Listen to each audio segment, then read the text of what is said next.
Chicken pox एक viral infection है जो कि वेरिसेला जोस्टर वायरस के द्वारा इन्फेक्शन होने पर होता है। इसमें बुखार के साथ शरीर पर छोटे छोटे पानी भरे दाने निकल आते हैं। आज के वैज्ञानिक युग में भी रोग के सही कारण जानने के बाद भी बहुत से अंधविश्वासी लोग इसको देवी का प्रकोप मानकर इलाज करने को मना करते हैं और झाड़ फूंक कराते हैं। चिकन पॉक्स का वायरस बहुत ज़्यादा इन्फेक्शस होता है, यानी जिस व्यक्ति को चिकन पॉक्स हो उसके संपर्क में आने वाले लोगों को इन्फेक्शन होने की काफ़ी संभावना होती है।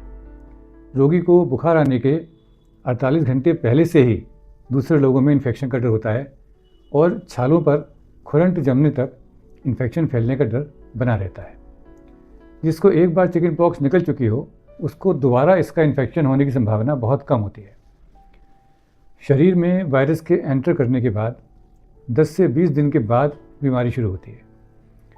बच्चों में आमतौर पर ये बीमारी हल्की होती है, पर बड़े लोगों में अधिक मात्रा में दाने निकलते हैं और अधिक तकलीफ होती है। जिन लोगों को चिकन पॉक्स निकल चुकी हो उनकी नर्व रूट्स में इसका वायरस सुप्तावस्था में पड़ा रह सकता है और उनके जीवन में कभी भी हर्पीस जोस्टर नाम की बीमारी पैदा कर सकता है। अब बात आती है कि इसके लक्षण क्या होते हैं। चिकन पॉक्स में बुखार के साथ दाने निकलते हैं जो कि पहले हल्के उभरे हुए छोटे लाल चकत्ते होते हैं और फिर उनमें धीरे धीरे पानी भर जाता है। आखिर में उन पर खुरंट बन जाता है। एक ही समय में दानों की अलग अलग स्टेज देखी जा सकती हैं। कुल 5-6 दिनों तक बुखार रहता है और नए नए दाने निकलते रहते हैं। फिर बुखार उतर जाता है और दाने सूख कर उन पर खुरंट जम जाते हैं। लास्ट में खुरंट तो अलग हो जाते हैं लेकिन उनका निशान रह जाता है।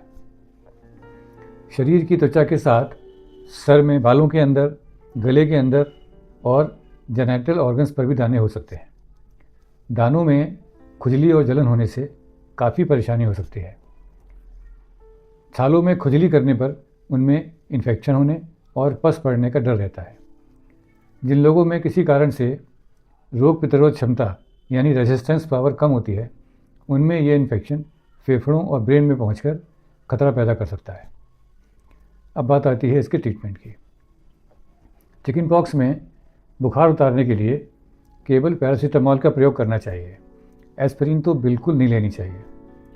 खुजली के लिए एविल या सेट्रेजिन वगैरह ले सकते हैं। चिकन पॉक्स में नहाना अलाउड होता है। नहाने से और हल्का ठंडा गीला तौलिया छालों के ऊपर रखने से जलन में आराम मिलता है। नहाने के लिए डेटॉल और नीम आदि प्रयोग नहीं करना चाहिए। हल्के गुनगुने पानी से पियर्स सोप लगाकर हल्के हल्के नहाना चाहिए और मुलायम तौलिया से हल्के हल्के सोक करके पोंछना चाहिए, ऐसे रगड़ कर नहीं। नहाते और पोंछते समय ये ध्यान रखें कि दाने छिले नहीं। नाखूनों को ठीक से काट लेना चाहिए जिससे खुजलाते समय दाने ना छिलें। चिकन पॉक्स के शुरू होते ही डॉक्टर से सलाह लेकर जल्दी से जल्दी एंटीवायरल दवा शुरू कर देनी चाहिए। 2 एंटीवायरल दवाएं हैं मेन, एसाइक्लोविर और बेलासाइक्लोविर।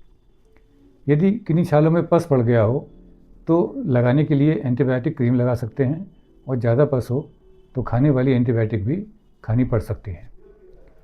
अगर चिकन पॉक्स में शुरू से ही दवा खाना शुरू कर दी जाए तो दाने कम निकलते हैं और तकलीफ़ कम होती है। इसके साथ ही बाद के जीवन में हर्पीस होने का डर भी कम हो जाता है। चिकन पॉक्स में खाने का कोई खास परहेज नहीं होता। रोगी को कम मसाले का हल्का और पौष्टिक खाना खाना चाहिए, जैसे दूध, पनीर, अंडे, दालें, सब्जियां, ताज़े मीठे फल वगैरह। चिकन पॉक्स से बचाव के लिए एक टीका अवेलेबल है जो सभी बच्चों को लगवा देना चाहिए।